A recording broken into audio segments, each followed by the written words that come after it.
Welcome all your passengers. We're back in the cockpit today. That we are. I want to go ahead and apologize for any audio issues we may have had in the past. Justice, do you want to explain, or do you just want to live with your embarrassment by yourself? Oh, no, I'll explain. We all know I don't give a shit. So, you may have noticed in the past few episodes, basically since our parts with our guests, that our audio might have seemed a bit echoey at points, and it mainly sounded more echoey when it was Josh talking. And that is because when we went to record more stuff, we had to change our setup a bit with the way we just had everything sitting. And the position for my mic arm was on the other side of how I sit from normal. And the simple thought of I need to turn my mic to face me because it is a directional mic never occurred to me. So we have been doing this for about 2 months now. A month. It was a month. We've been doing this for a while now, though, where my mic has been facing away from me, so it's been picking up more of Josh's audio and less of mine. Professional podcasters, my friends. We're professional podcasters, I promise. Oh, yeah, definitely. Making bank on this. All the monies. So, this isn't in the cockpit. Yes. We're just going to be shooting some shit today. That we are. We are not doing a special thing like we did last month. This is back to the basic in the cockpit material. I do want to review a couple episodes of a show, but they're not the first episodes, and I just want to touch on the review. Yeah, I understand that. So, do you know what show I'm talking about? Could it possibly be the 2 new episodes from the newest season of The Good Doctor? Season 4 of The Good Doctor, episodes 1 and 2. Yeah. Okay. Are you a mind reader? Because we did not talk about this before the podcast. I would assume I am, but given that other show you started the first episode of, I don't think so. Should I? Yes, with Jeffrey Donovan. That's right. Yeah. No, I don't think you are either. So, Justice and I have been in love with shows from ABC for a little while now. It started with The Good Doctor, became The Rookie. There was another show, Whiskey Tango. Actually became good in the final 2 episodes. When they realized we don't have a new season, so just all the remaining budget, blow it. Yeah, so when it got canceled, it got good, which is hilarious. Yeah. But The Good Doctor was the first show ABC did that drew us in. And it only makes sense that it drew us in because it's based off of a Korean drama. I do love K-dramas. I can't get this asshole across from me to watch them. On that note, I should probably have us review a K-drama at some point. Yeah, probably. But season 4 of The Good Doctor came back, and The Good Doctor is a show about a medical professional with autism. If you've watched Bates Motel, he is Norman Bates. Thank you. I blanked on his name. I knew his last name was Bates, but I was like, how the fuck do I not know this? Yeah. I love Hitchcock films. I don't really care about reviewing those 2 episodes in total because... No. It's more talking about the content and how these 2 episodes present a certain thing. Yeah, so this season started filming back in roughly February or March. Yes. Right when COVID hit. Yeah. And one of the things I want to make super apparent is they filmed this so well while staying within the restrictions of COVID, wearing masks, staying apart from each other as much as possible. Because anytime people are in a scene, no more than one person in that scene is not wearing a mask unless they're distanced apart. Yes, which is fantastic.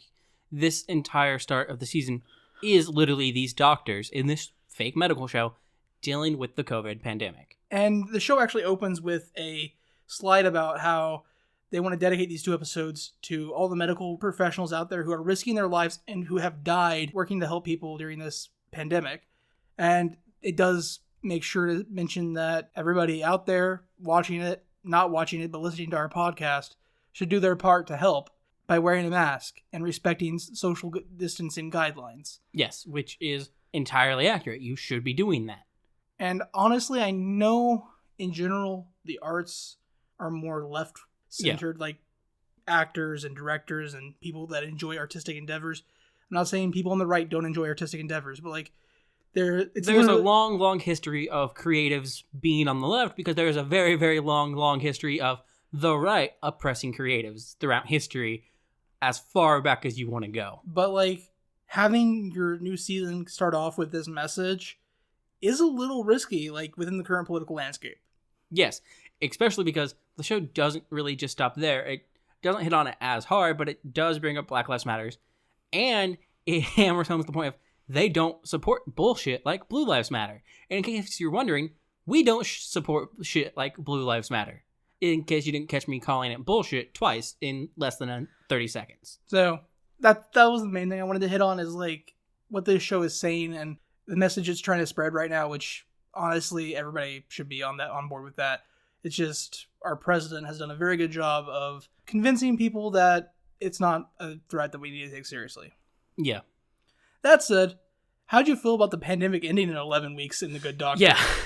So I get that it is a show, and they probably finished filming before 11 weeks had happened in real life. Yeah. And I get that you don't want to make your entire show dealing with a pandemic that people aren't going to want to watch because television, games, all that. Well, it is meant to be a diversion from the horrible, horrible real world bullshit we deal with. Well, the season started off and the first patient had a cough and they were talking about this China virus. Yeah. Which is what they called it in the show at the very beginning. I want to be clear about that. That's because they didn't know what to call it yet. Yeah. But I was like, there's no way they're doing a COVID thing. It's going to be similar to COVID, but not, because if they do a COVID thing, that has to be the entire season, right? We don't have an answer to COVID at this point yet. I just straight up said it was COVID, and I was right. And then I was 11 weeks. That's COVID. Yeah. Was less than 4 months, and it was done. I appreciate the highlighting of COVID, talking about all the problems with it, and acknowledging that it's a massive problem, and these are things that are affecting actual people. And while I respect everything that the crew and the writers did there, it does feel kind of like it's minimalizing everything by wrapping it up in 11 weeks. By wrapping it up in 2 episodes. And yeah, the 11 weeks is just astounding.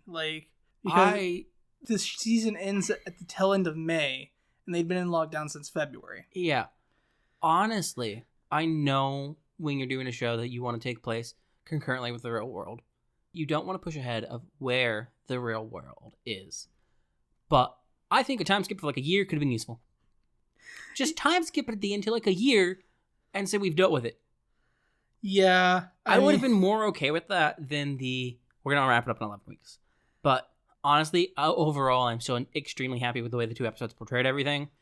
There's one character in the show who I never like, who I hate even more now, because she breaks policy and protection to give a person back an item from a family member who is admitted, which, yeah, it's nice, but the reason why we don't do that is it can be a new vector for infection, and my fucking god, if anyone knew she'd done that, she would be facing major ramifications for what she just did. Yeah, I mean, I like this show, and I like that they're taking this look at COVID so seriously. But at the same time, I just, when it was 11 weeks later, and I was like, yeah. But overall, wonderful. In case you couldn't see me, because this is an audio medium, I was rocking back and forth, suppressing laughter, because 11 weeks. He's also again trying to suppress laughter, and it's been 9 months. Yeah. So hopefully you're still fine after these 9 months. I work in the automotive industry, and we're looking at a second shutdown in the automotive industry. From what I understand, the local Honda plant has shut down because, they shut down a line because the entire line has COVID. Yeah, no. And then we have things where counties are in the red with the amount of cases, and they still aren't shutting down because... Luckily, we're not one of those counties. We're not, but we do know people in those counties, and that's fucking horrible. Our county was projected to go red today, but schools have been shut down since last week. Yeah, which is fine. Mm-hmm. Other places haven't done that. Nope. And that's not great. But anyways... Yeah, that just kind of sums up the entire COVID thing, though. Not great. We've just spent about 10 minutes talking about COVID, and I'm sure nobody... wants to fucking be reminded about COVID. 9 months into the pandemic wants to remember that COVID is the thing they're still dealing with. So You've either entirely accepted it or have entirely suppressed it. So let's jump over to something else. You got a topic you want to bring to the table? I have a couple things. First, before we actually dive into topics, nobody's left us reviews yet. I can't read your reviews and judge you if you don't leave us reviews of you judging us. That is true. So leave us a review on iTunes. It doesn't have to be 5 stars. I just want to read it out loud and make fun of you. Or, read it out loud and see that you've made fun of us. I mean, both. Yeah, it's going to be both if that's the case. But we do have some fan questions if we want to get to those, unless we want to push those off for a second. I think we can push those off for a second because Okay. you did say you have something you wanted to talk about. Oh, yeah. Spo's dropped a new song today.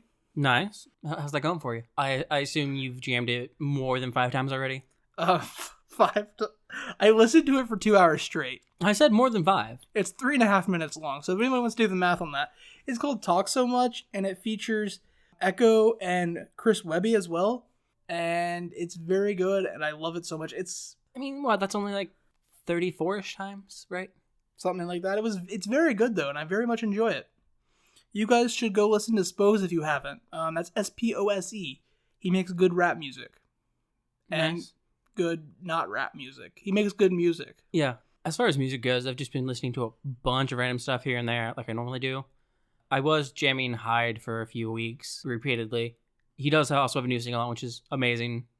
And the newest Bring Me the Horizon album is actually good. I still need to listen to that at some point. It's actually good.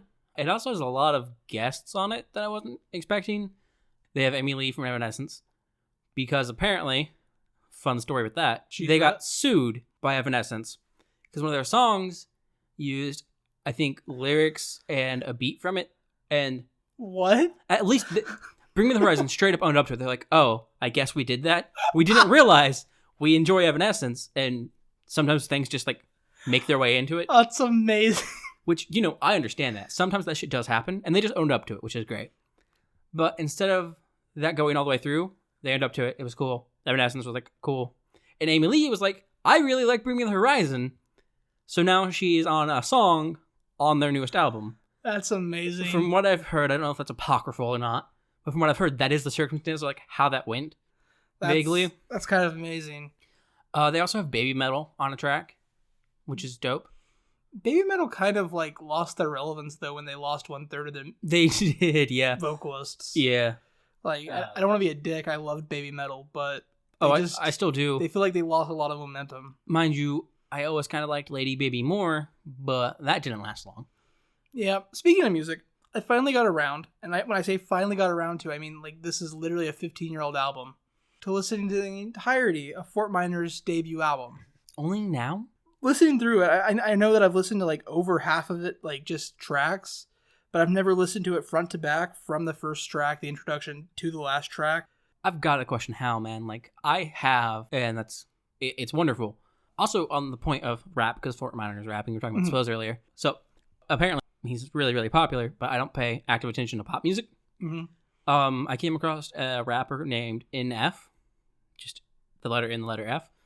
And you ever heard of him? He has some really, really good shit. And it's not the annoying, over-the-top, shitty popular rap music where it's just over and over. It's not fucking WAP. It's not that watermelon sugar bullshit. I guess WAP is like that. Okay. Yeah, so like, you were talking about like over the top, like super repetitive rap music. And I was like, I honestly rap has gotten a lot fucking better. Like I was like, I don't know what that used to be the case, right? Like that used to be what was played on the radio. Like yeah.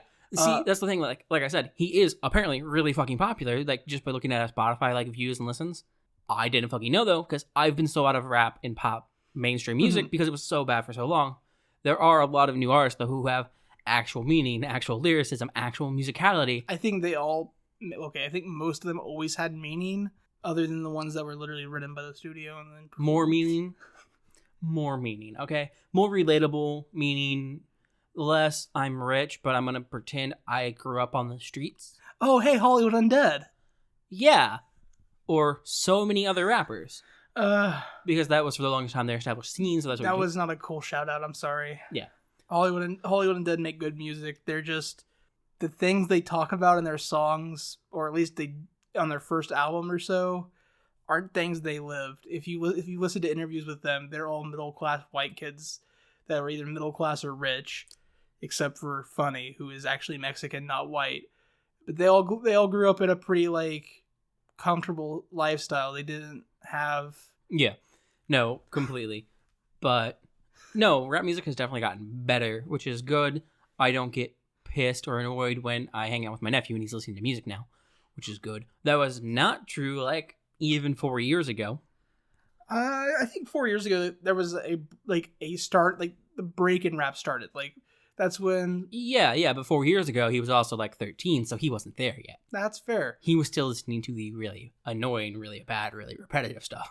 Yeah. So, but no, that's where I'm at on music. I've been rewatching, well, not rewatching, because I've now watched all of what I've seen of the show previously. Yeah. But I started the TV show Chuck, which featured Zachary Levi before Zachary Levi was Shazam. I love Zachary Levi. And I'm about halfway through the series. I think I'm on season 3 or 4. I think there's only 5 or 6 seasons, so over halfway. And it's very good. It's...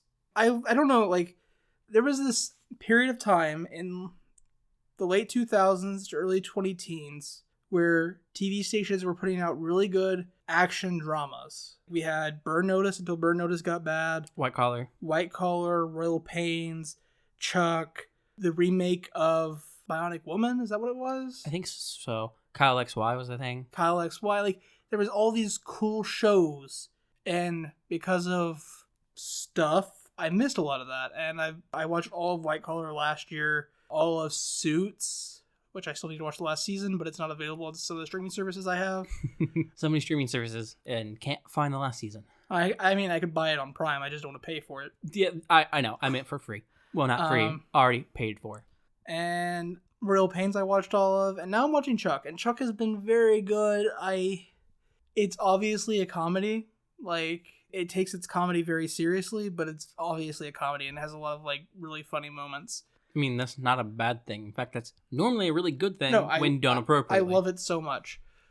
But that's what I've been mainly watching. I did start Shut Eye. I watched one episode of that. That stars Jeffrey Donovan, which plays the main character in the aforementioned Burn Notice, Michael Weston.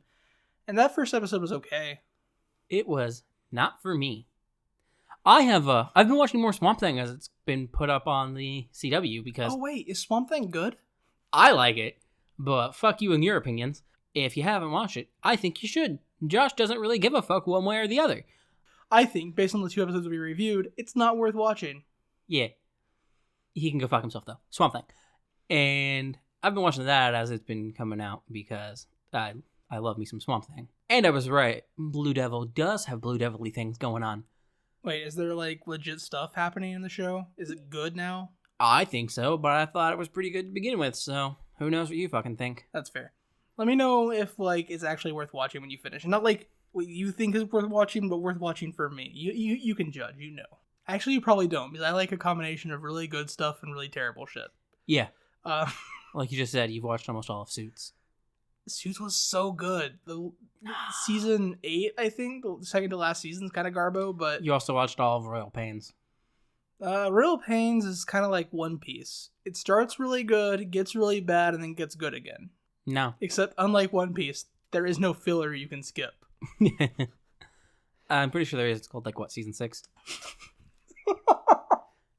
No, because I think that's the season Divya gets married.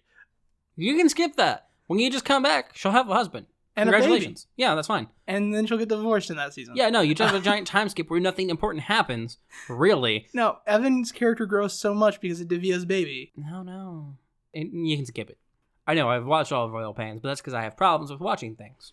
But, yeah, that's... I really like those shows. I don't know why. No, I know you do. So, I think that's basically what I've been watching and what we've been listening to. Are there any games you want to talk about? I recently re-downloaded and restarted playing This War of Mine. That's actually a really good story game. It's a really hard game. That's true. And I can't make it past 2 weeks in without somebody dying at this point, and it's pissing me off. I mean, could be worse. They could be dying of dysentery. You could be playing Oregon Trail. And children are fucking useless. I haven't played this game since the Little Ones update, but children are so useless. Like, you can teach them to do certain things, but they're useless. All they want to do is play. They don't want to contribute to the society. So, if you noticed, he's talking about a video game, but if we're being honest here, it's kind of how children are in real life. It's like he either doesn't comprehend that or he just hates children in general. I'll leave that for you guys to decide. But I have actually, combat. They've refined combat in the game, too, because I know when I played before, you just literally could not fight with melee weapons. It was an option in the game, but you were never going to beat a dude with a gun if you had a melee weapon. Yeah, that was very true for this War of Mine board game, too. Do you think they made an update for the board game? Probably not. But now if you get to jump on somebody, you can straight up murder them with a crowbar and then take their assault rifle and kill their friends. Like real life. Yeah. If you get to jump on a guy with an assault rifle and kill him, you can pick up said assault rifle and shoot people with it. That said, I need to get my random chance on which characters I start with has been really bad, because I just need the dude who doesn't have a conscience and doesn't care about killing people to survive. Because every time I need to kill, I'm sorry, I think they left me out of the game. I don't think I'm in this War of Mine. There's this moment that can randomly occur in the shopping mall if you venture out there in the night, and it's one of the easiest ways to get an assault rifle. There's this guy who's trying to take advantage of a woman, and you can rush through the door and beat him to death with a crowbar. Yeah. Every character will be depressed after they kill the dude with a crowbar, except this one dude who I haven't managed to roll yet because the game hates me. And there's no reason to feel depressed about killing a man who is going to rape a woman at gunpoint. I mean, that man that's deserves entirely to die. True. And I'm also of the feel for that, though. I mean, in a situation where a lot of people are dying anyways, and my people could die and I need resources, I think I'm pretty okay beating a man to death with a crowbar, even if he wasn't doing that. And also, the worst part is, the people with consciences, not the guy that I need, if they kill somebody, when they come back to your base where you're all living in a shelled out house or something, for some reason they feel the need to tell everybody they killed somebody, which makes everybody else depressed. Depressed is a character modifier in the game that makes them move slower and work less. It makes them harder for them to recover from wounds. Yeah, no, but that's very true to real life. I just want the guy who doesn't give a shit if he has to kill somebody. Yeah. But I love the game so much. It's very real in a lot of aspects, and sometimes I just want it to be a little less real so I can wantonly murder people for supplies. I understand that, yeah. That's how I feel about real life. Sometimes it's too real, and I just want to be able to wantonly murder people for supplies. Other than this War of Mine, I Slay the Spire still, and literally last night I updated Magic the Gathering Online because I haven't played Pox, my legacy deck that I choose to play, in a really long time, and I played last night and went 3-0, so... Nice. I haven't played Legacy in over a year, so I had no idea what I was walking into format-wise, but... I don't play it, ever. Turns out when your deck is made to make sure your opponent can't play the game, it still works a year later. Yeah, because it's almost like they still can't play the game. Whoever would have thought when your opponent can't participate in the game you two are supposedly playing, that they can't do anything? I did play against win. A deck. It was Sultai, Black, Blue, Green, Oko, and Retrofitter something. It basically takes Ornithopters and turns them into 3/3s or 4/4s and beats you in the face with them. And that was the hardest deck to beat. I can see that, actually. Game 1, they resolved an Oko, and I can't do anything to that. Oko is just too resilient. He's too good. But then Game 2 and 3, I just Inquisitioned his cards that made creatures and didn't let him have lands. And this has been Magic Talk. For those who don't understand anything, it's fine. Most of us don't care anyways. That's very true. Did you have anything else you wanted to hit before we got to questions? Not really. I haven't...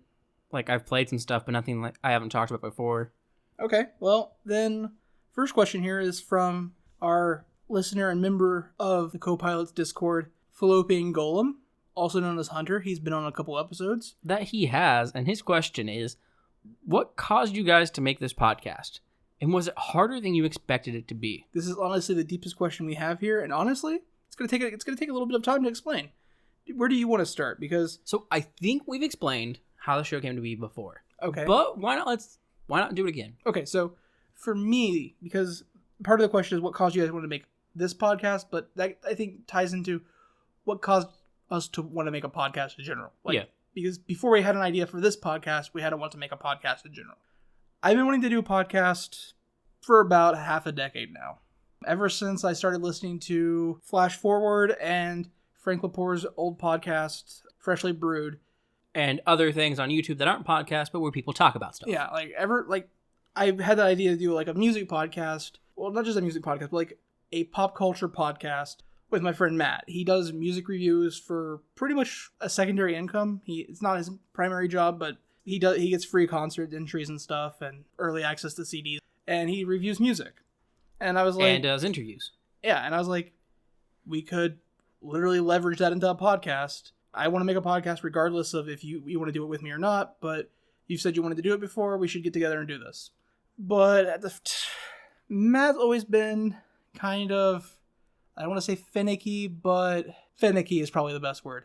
Sometimes he comes through very well and is super solid, and sometimes not at all. Less so. And I hate saying that because I know he's going to listen to this, but we love you anyways. Yeah. Obviously, we do. Yeah, so but that was where my, wanted to start a podcast started.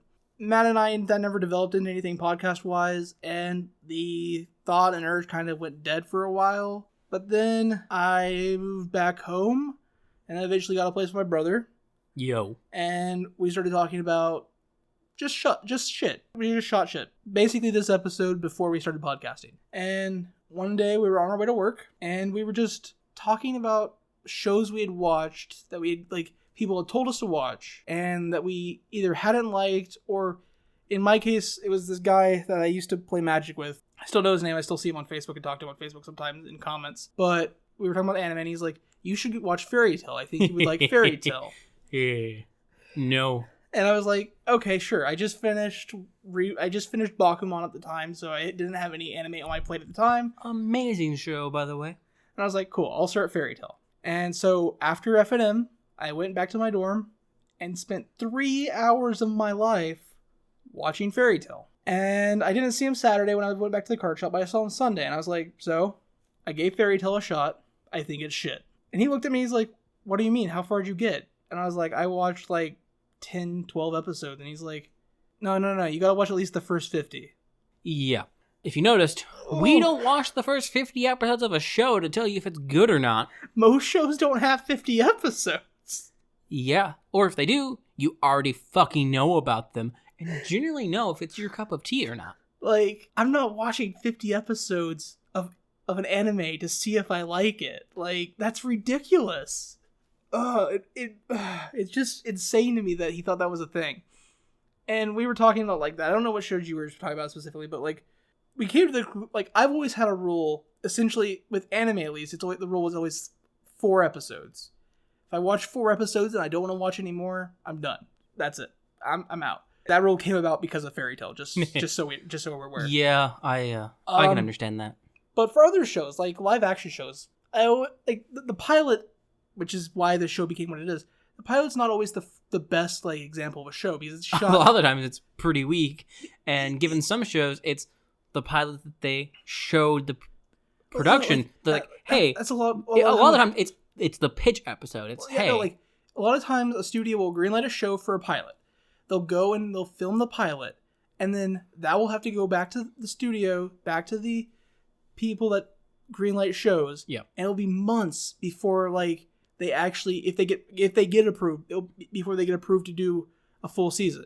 So it's an episode of a show that's shot on a shoestring budget, super quickly, way before the rest of it's generally shot all together, and before the cast has time to get to know each other. Yeah, there are some examples of live action shows where you'll watch the first episode, and then in the second episode, there's already some cast changes, and that's because we had this person going in who is perfectly on board. They did this character in the pilot.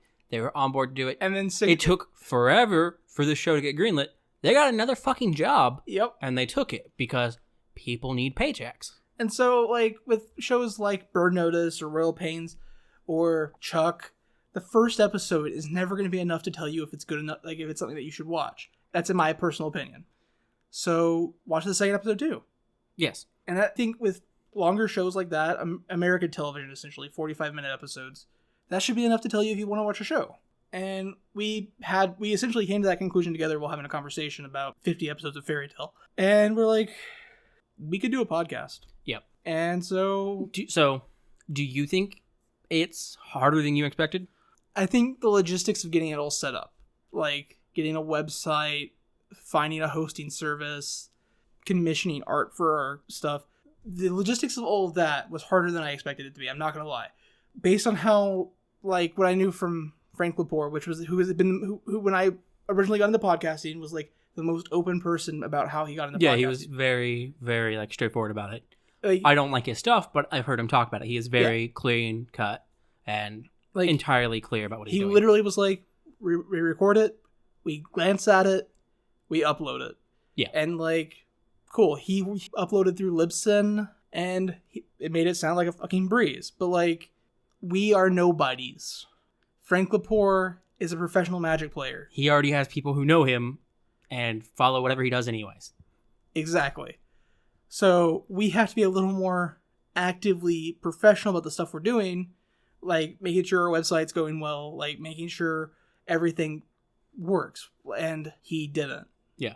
So yeah, it was a lot more effort than I thought it would be to start. But once we're doing it, like, the worst part is the edit, and honestly, that's not too bad unless we're like cramming it into a 6-hour period where we're recording, editing, and posting all in like midnight to 6 a.m. That's terrible, but like if we record 2 or 3 days in advance and edit it slowly over a couple nights, breeze.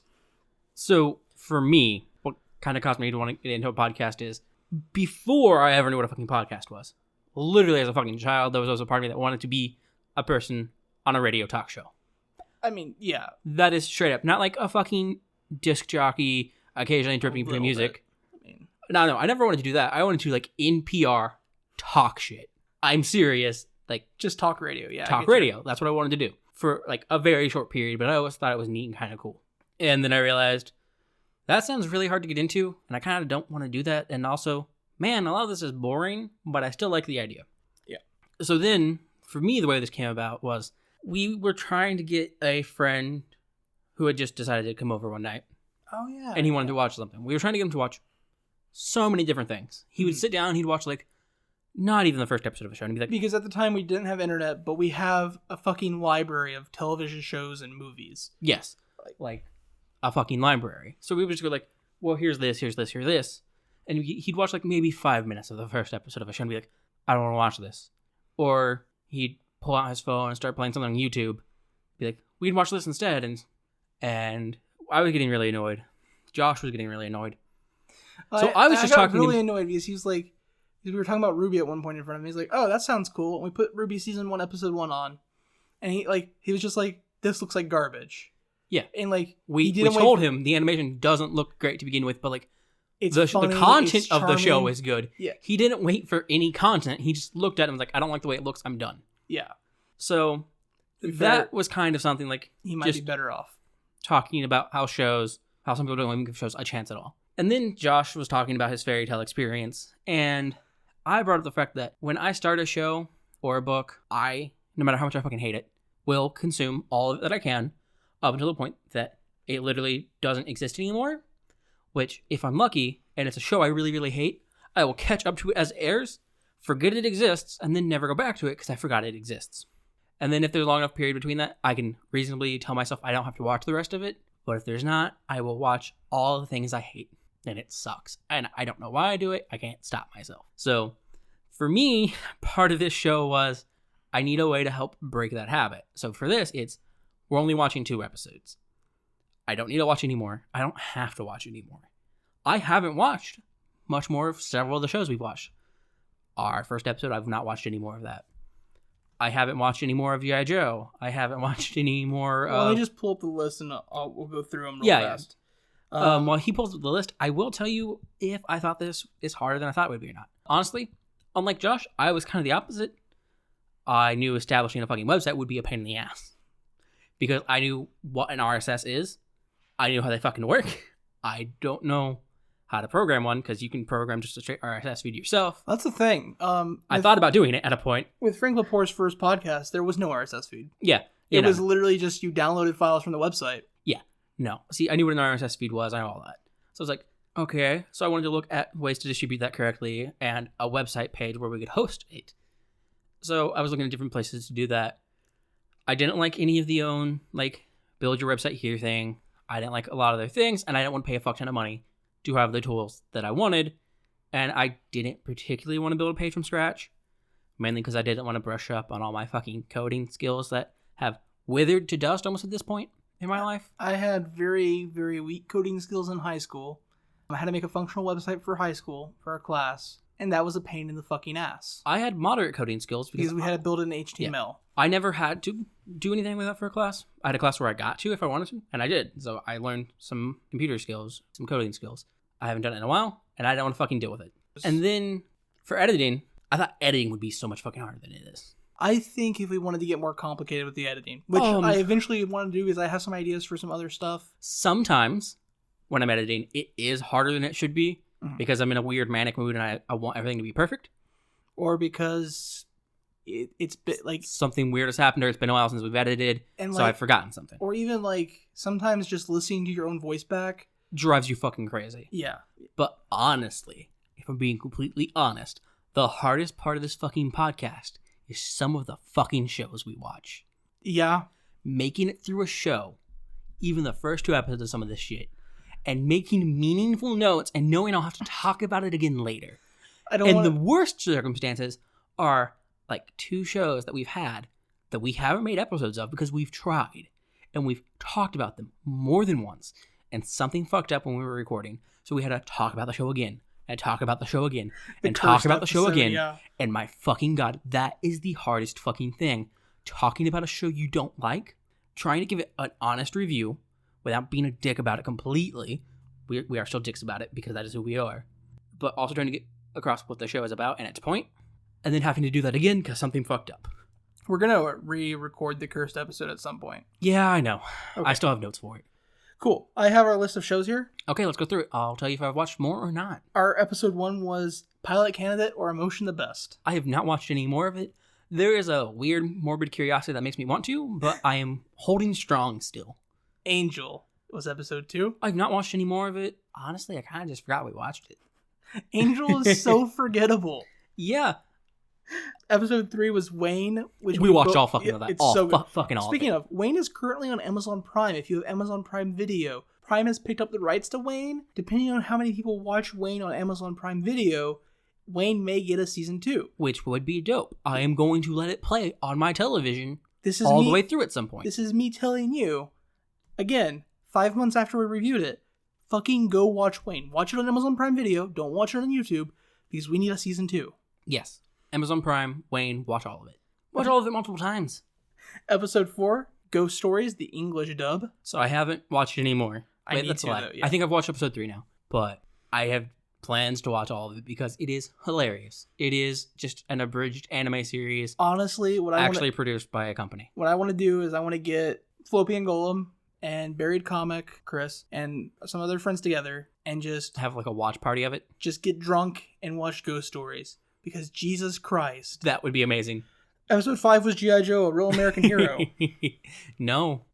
Episode 6 was Tattooed Teenage Alien Fighters from Beverly Hills. I haven't watched any more of it, and we fucking own that.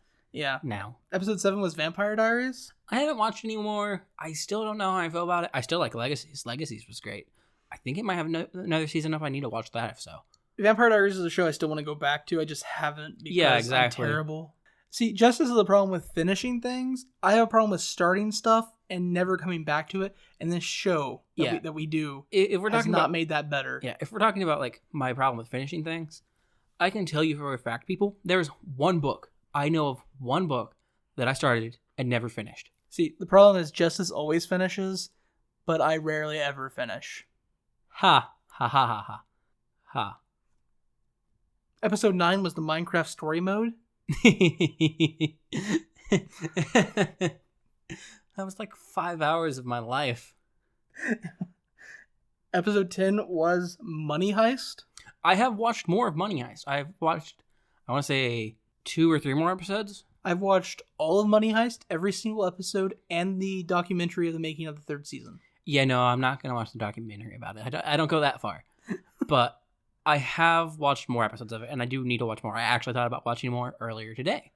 Episode 11 was Goosebumps. So I haven't watched more of it, but it doesn't mean I'm not going to. That has this fun thing of being, I already finished that fucking story. I don't have to watch more unless I feel like it. Episode 11 and a half was The Look-See. I need to watch more of that. Marble Hornets. See, I don't think, I don't have a compulsion to watch more of that, and I can tell you why. It doesn't feel like there's any fucking narrative there. I didn't watch the story. I watched some random YouTube clips. There's no there's nothing there to continue. Mary Mary. I need to watch more of that one, yeah. And then a fourth one I don't remember the name of. And it's not readily accessible. Again, that one didn't feel like it had any story there. Yeah. So I don't have a compulsion to watch that one either. 50-50. Yeah. But we need to watch more of 2 of those. Episode 12 was R.L. Stine's The Haunting Hour. Again, like the Goosebumps, I've already finished the story that was there. And episode 13, our most recent episode, Swamp Thing. As we've talked about, I'm already watching more of that. I have no plans. So I've gotten better about it. I'm not watching horrible shit I don't want to watch anymore. That's fair. For the most part. Yeah, actually you haven't. Yeah, Wayne's the only one that you actually went back and watched all of. Of the shows we reviewed. I'm not completely broken to the habit. There's a Hulu show I'm watching. I'm not interested in it. I don't hate it. I watched it once, not even on purpose. It just started after a show. And I was like half asleep, so I let it play. Is this Kim's Convenience? No, Kim's Convenience was dope. Yeah, okay. Kim's Convenience No, dope. It's Kuma something or other. It's a shitty anime isekai where this girl gets... I've seen you watching this. Yeah, I don't care for it. It's not bad. It's not good. It's just on the television. This is the food isekai, right? No. Oh, okay, my bad. What food isekai? I didn't know if that was an isekai or not. The one where like, there's all these living food beings. I don't know what you're talking about.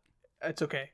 You were half asleep when you were watching it. It may have just like started after something, hopefully, because I don't know what you're talking about.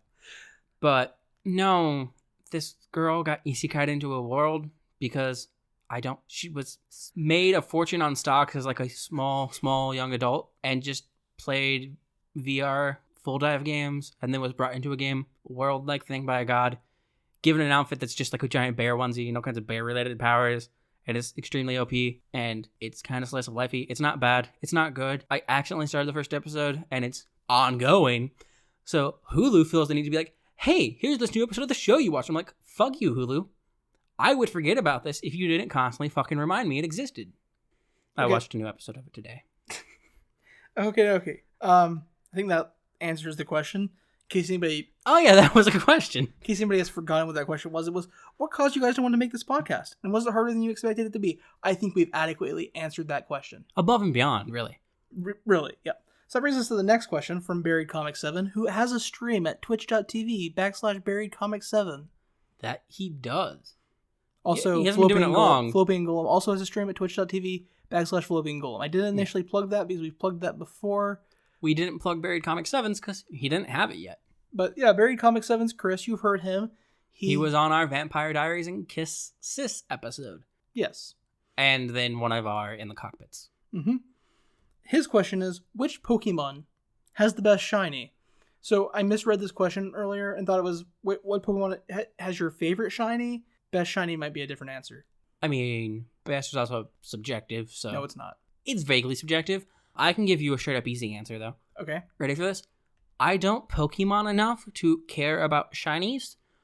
No offense to either Buried or Fallopian, who have both gone and done shiny hunting on their streams. Fallopian Golem is literally making a shiny living dex. Yeah. So, for all those who don't know, shiny Pokemon are like normal Pokemon, just a little more rare. It's like albinos, if Pokemon had albinos. I was quoting on actually stuff. Oh, okay. For the shiny questions. It's fine. You already ruined it. I forgot the quote. Shiny Pokemon are just normal Pokemon. They just have a different color. And they occur in like 1 in every 1,400. Yeah. It's so insane. I personally don't care about shiny Pokemon. I hardly care about Pokemon half the fucking time. Okay, so I'm going to answer the question I thought this was. Yeah. And I'm going to answer the question he asked. I have answers for both now. Okay, go ahead. So, the question I thought it was, what is your favorite shiny Pokemon? It's technically 2 Pokemon. The first is Toxapex, because Toxapex is typically a blue, and the shiny version is pink. And then, the reason I love that shiny is because Corsola, the Pokemon that Toxapex eats, like it's the prey for Toxapex, is a coral Pokemon that's typically pink, but the shiny is blue. They color swap, because Toxapex's shiny version is pink, so it can more efficiently hunt Corsola. Corsola's shiny version is blue, so it can better hide in the Toxapex areas, so it doesn't get eaten. Also blends in with water more, because it's a water Pokemon. So those are my favorite shinies, because the ecology around No, that make a lot of sense. Like, Pokemon has some cool shit going on. I don't care enough about the games to care about the Pokemon. But the best shiny is Yveltal. The giant death bird from Pokemon Y. It's the red and black bird. boy, I got to like I'll show you eventually. Gen The 3-ish. shiny is like the red is a different color. It's more like a magenta. Yeah, I know what it looks like. I can remember. And then the black is white, and it looks so good. It looks like a vaguely altered Moltres, in my opinion. I mean, you're wrong. It kind of looks like someone kind of fused Moltres and Articuno. Kind of looks like Galarian Moltres, but see, my point's made. Anyways, Fallopian Golem again. Twitch.tv. He has more questions. Golem has some more questions for him. I guess I'll go with one, then we can answer, and then I'm just gonna rapid fire them at you, and then you can rapid fire. Okay, fine. What's your favorite Magic card? Swamps. You want to explain that? So, don't worry. What's your favorite Pokemon? Fanpy. Fanpy, actually. There's no additional PH. Favorite video game? Oof. We'll come back to that. Favorite TV show? Oof. Favorite movie? Ugh. Best memory of 2020? Not these questions. Okay. You can fire them back at me, and then we'll deep dive. Favorite Magic card? Quicken or Hymn to Turok? Favorite Pokemon? Klefki. Favorite video game? Disgaea 2 Dark Hero Days for the DS. Favorite show? For the PSP, sorry. Favorite show? Money Heist. Favorite movie? The Replacements with Keanu Reeves. Best memory from this year? The cheap answer is John Con. Oh, no, that is... I'm trying to think of a specific memory from John Con. The Drunk God's Ascension. The Juice God's Ascension. Yes. That was something. Okay, let's deep dive these. Your favorite Magic card was a swamp. Or yes. Just all swamps? Kind of just all swamps. Okay. I mean, there are clearly better swamps, but what was my favorite Magic card? Not my favorite version of my favorite Magic card. That's fair, yeah. And that's because swamps produce black mana. And black is my preferred color base. And while there are good black cards, I will always have a hot spot in my heart for black cards. So with a swamp being my favorite card, it does leave a wide open areas for still really, really loved cards to come in the future as long as they're black. Okay. Do you remember what my answer to that was, or should I just remind you? It was Quicken or Hymn to Turok. Yeah, you have way too many Quickens. So Quicken, I collect Quickens. I have a version of every Quicken ever made, except the artist proof, which I don't have yet, but I do have an autographed version. Quicken is a very simple Magic card, but like I love it because of its simplicity. It just takes something that you shouldn't be able to cast at whenever you want and makes it where you can cast it whenever you want. And I like that simplicity. Like the card's flavor text, the art, the 1 blue in its mana cost, like it's all very simplistic design, and I love it. Like understandable. And then Hymn to Turok is one of my favorite cards because there's a lot of cards that make your opponent discard 2 cards. Like it's a pretty standard effect in black. But Hymn to Turok for 2 black mana, black makes your opponent discard 2 cards. Now that would be strong as is. But Hymn to Turok doesn't let your opponent choose what they're discarding. It says at random. And I don't know how many times I've just wrecked an opponent with a turn 1 Hymn to Turok off a Dark Ritual, and then them not have lands going forward in the game because they discarded both the lands they kept their hand on. Okay, that's just a dick move. Okay, your favorite Pokemon? You said Fanpy? Fanpy, actually, it's Phanpy. Okay. But a lot of people do say Fanpy. Okay. And I do too sometimes, but then I remember how it's spelled. And that is because it is a tiny, adorable blue elephant with some like red like ovals on it, and it's adorable, and I love it. Elephants are my favorite animal. Fanpy is adorable. Fuck Dolphin. I think there's a new elephant Pokemon in Sword and Shield. I don't care. Fair. You remember what my favorite Pokemon was? Sure. It's Klefki. Yeah. Klefki is actually neat. It's adorable, and I hate that like get so much hate. Yeah, because it's part of the it's art problems, not creature problems. It's part of the design where the Pokemon creators kind of were like, let's turn everyday objects into Pokemon, which they've always been doing. Did in the very beginning anyway. Because that's what Magnemite is, that's what Muck and Grimer are. They're everyday things that are Pokemon. Voltorb. Yeah. But Klefki, art-wise, is a key ring with keys, and it's a Steel Fairy type. Yeah. But lore-wise, Klefki is actually a key-shaped head and upper body with 2 long arms that it always holds in a circle so it can hold keys or shiny things. It's a crow. It's a crow Pokemon.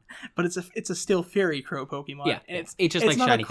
It's not a crow. I get it. It's just like shiny things. It's more like a fairy that takes things it likes. Question: if it had the capability to punch through other solid living creatures, would it just collect shinies on its arm? No, because the shinies aren't typically shiny. Not all of them. Some of them are. So you didn't answer what your favorite video game was.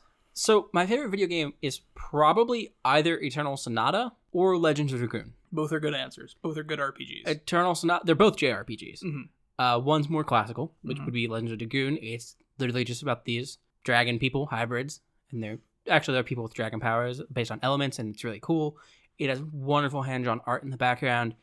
I was super into the game as a kid. I still love the game now. I've played it again some since I was a child. I spent 4 months trying to make my laptop run a PlayStation emulator so I could play Legends of Dragoon. It's amazing. And then Eternal Sonata is another JRPG. It is much more vibrant in its color scheme. Basically, every character in every place is named after some musical term or type of music. And it is, in the story of the game, you play as Frederick Chopin. Mm-hmm. And the entire game is possibly, who knows, shoulder shrug, the dying fever dream of Frederick Chopin as he lies in his bed and dies alone. It's a cool game. I love it. It's fantastic. I never got into and Eternal its music Sonata, is fantastic. But obviously, its music is fantastic. You remember what my favorite video game was? I don't pay attention when you speak, boy. Okay, it was Disgaea 2. It was Disgaea 2, Dark Days for the PSP. I know, you stole my PSP from me for like 2 weeks, and I didn't see it. Dark Hero Days. Yeah. It's the Disgaea 2 PSP port. And it's important that it's the Disgaea 2 PSP port because other than the Steam version that was released as Disgaea 2 Complete Edition, it's the only Disgaea 2 with all of the like bonus story and stuff. Yeah, it has where you can play back through his Axel. Yeah, and which was a great additional story bit after it. Disgaea is an RPG, a turn-based action RPG, where you build a group of characters and you play through maps where you fight monsters and other demons. And Disgaea is amazing because it has a shit ton of character classes, and each character class can be expanded 5 more times so it gets a better version of itself. But you can only get that version by either defeating enough versions of that monster or by getting to a certain level with the character. And then, that said, characters can go to level 9,999. Okay, so other than game functions, he also enjoys it because it has great humor, fun art design, and you can while away at it endlessly forever. There's no level cap. Yeah. Because the level cap is 9,999, but you can reincarnate people and do it again. Back to level 1, and they're stronger than old level 1 characters. It's a JRPG that's literally endless. You could literally play it forever and never run out of stuff to do because you could play new item worlds all the time because it has randomly generated item levels. Yes. Yeah. Yes. I know. I love it so much. It is very fun. It's also got amazing music. I did not put in ridiculous amounts of hours. The first week I played that game, in 6 days I put 120 hours in. That was a school week. If anybody wants to do the math, it means I basically didn't sleep. Or do anything in his school classes. Yeah, that too. What's your favorite TV show? You didn't answer that either. I didn't, because it's really, really hard because my mind breaks things up into different categories. Like that's fair. Favorite anime, I can probably give you 2 answers, and I literally can't choose between those. I can give you a favorite anime. Easy peasy. It is either Bakuman or it is Gundam Wing. It's Bakuman. Gundam Wing isn't close. Bakuman is great. Gundam Wing is so high up there, though, because it was my first anime I watched all the way through. Really just the first anime I was exposed to. And it has giant mechs, and I love giant mechs. Okay. Favorite American animation is probably Teen Titans. Ooh, that's a wild claim. I love my DC comics. Or for me, it is either Teen Titans or it is Invader Zim. Oh, that's so wild. You didn't say Avatar. I didn't say Avatar. You are correct. It's okay. You said American animation. I was like, what's my favorite American animation? And I was like, Avatar's really good. And then I was like, IGPX. Oh my god, IGPX. I love IGPX, but like Invader Zim and the Teen Titans, I love both of them, and it's a hard choice. And then for live action shows, it is... What's your favorite French animation? Oof. Mine's Code Lyoko. Mine's going to be Code Lyoko. Whack Fu was the only other one I can think of off the top of my head, and that was shit. I tried to use it to help me learn French in college because I'm taking a French class. Okay, so live action, what'd you say? Live action is kind of hard for me because I kind of have two. Okay. And neither of them are fucking finished. One is Wayne. Mm-hmm. I fucking love Wayne. The other is Day 5. Both aired on the interwebs. Yeah. Neither have finished their shows or their series. Wayne is technically finished. YouTube canceled it. I mean, Day 5, from what I understand, is technically finished, but they haven't wrapped their story, is what I'm saying. Mm-hmm. So my favorite shows, as I said, do you two have more favorite shows? Because you continue breaking it down into categories. Oh, no, that was just it. Live action. Yeah. Because, like, I like K-dramas. So there's no K-drama that is ever going to take my place for a favorite live action. I'm going to say every time, basically from now on, that my favorite show is Money Heist. Yeah. I love it. I think it's perfect television. I haven't watched enough of it to say that, so. But it's hard because I said that, and then I looked up guiltily at our bookshelf of shows and movies, and Being Human is sitting there. And Being Human is fantastic. And Sam Witwer is giving me that look that just says, how could you? Oh, no, it was kind of hurtful to not put that as my favorite, because it does. And then my favorite completed series for live action is Being Human. And then there's Scrubs, which is honestly 8 seasons of perfection. Yeah. And then 1 season of... doesn't exist. But yeah, Money Heist is perfect television. It's just the best. Yeah. So, favorite movie then? You didn't list one of these? I'm going to go ahead and take this while you try to figure out what your favorite movie is. Yeah, you do that. So, my favorite movie is The Replacements with Keanu Reeves and Orlando Bloom. And... No, Orlando Jones. My bad. Wrong Orlando. I said Bloom. It's Jones. It's Bloom? Legolas, baby. Legolas isn't in the movie. For some reason, I thought you were talking about Pirates of the Caribbean all of a sudden off the top of my head. Because you said Bloom, my mind was like, yeah, Josh has watched Black Pearl a lot. And he I love talks about how much he loves that movie. That movie is... Yeah, no. It's Orlando Jones. He's talking about The Replacements. Yeah. Not Pirates of the Caribbean. My fault. So, like... I was busy trying to figure out my movie thing. So, no, here's the thing. The Replacements is my favorite movie. It's not as good. It's not technically as good as Pirates of the Caribbean. It's not technically as good as Clockwork Orange, which is, in my opinion, the best movie made. Dude, it's so wonderfully done, and Malcolm McDowell is fantastic. Which I know people are going to be like, that's very pretentious, but I don't care. Clockwork Orange is very good. Its use of sound. Fuck you. Like, from what I've heard, Kubrick, not necessarily the greatest fucking person, wonderful fucking director. But The Replacements is my favorite movie. It's fun from front to back. It has Keanu Reeves in it. I love all the characters. They're hilarious. Gene Hackman does an amazing job in that movie. The Replacements is love. The other shows are art. The Replacements is love. Okay, so you want to... Because my brain does that weird thing of shit, it's also hard for me to identify what my favorite of something like any form of art is, because my mind goes... It'll say something, my mind will go, yeah, but there are other things that are technically better, like what you were just saying. Mm-hmm. So I have 2 picks for a movie, and I legitimately cannot decide between the 2. Okay. And I've literally gotten there because I rewatch them all the fucking time, and I always enjoy them when I do. Number 1, Scott Pilgrim vs. the World. That's fair. Rewatch it all the time. Love it from back to front. I can quote it so fucking much. And the other is Kiki's Delivery Service. That's fair too. There are objectively better Ghibli films, in my opinion. Yeah, like The Cat Returns. The Cat Returns is better. I would say... Weird to me how many people don't agree with that statement. Yeah. I would say House Moving Castles, but I would say The Wind Rises is better. I would say so many other things are better. But Kiki's Delivery Service, just like... It has nostalgia, right? I gel with it and I jam with it. No, it doesn't have nostalgia with it. It is not the first one I saw. Yeah, I mean, it was the first one I saw was Princess Mononoke. No, Kiki's Delivery Service was the first one I saw. Grandma actually had that on like VHS or some shit. Yeah, I don't know. But like Kiki's Delivery Service just like gels and jams with me. I love that. So that brings us to the final question. Best memory from this year. Do you have one picked? Because if not, I you can go ahead and go. I made my joke answer, but you did state yours. Yeah, but I've been thinking about this whole time, and I think I'm wrong. Okay, the Juice God Ascension was great. John Con was great. Having Hunter and Chris guest spot on our podcast during John Con was great. But I think the single best memory, a single isolated incident, because John Con was the best 4 days. I think John Con is decidedly the best time. But none of the like John Con isn't like individually the best memories. The single best memory of 2020 for me, I was sitting in my ex-boss / friend's pickup truck, and the new System Mastery episode had just went live. And it was the episode that they did the advertisement for Copilot's review. Man, why are you taking my favorite moment? And it's fine. I got a second favorite, so you can have this one. I'll give my second favorite. Like they read our script that we wrote really quickly, and like I actually really ended up liking our script.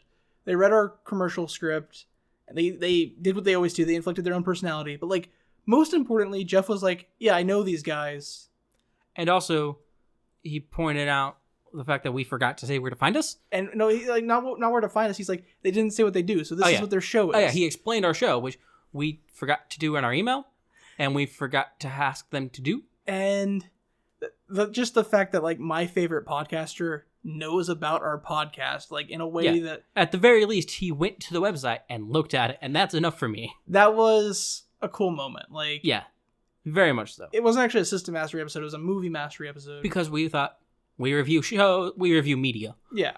so why not movie mastery? It was also the first like movie mastery announcement mastery thing. Yeah, it was really cool. That was a cool moment for me. So that's where I was sitting on my favorite moment, actually. But my second favorite would be the first time I saw we were getting consistent downloads outside of the US.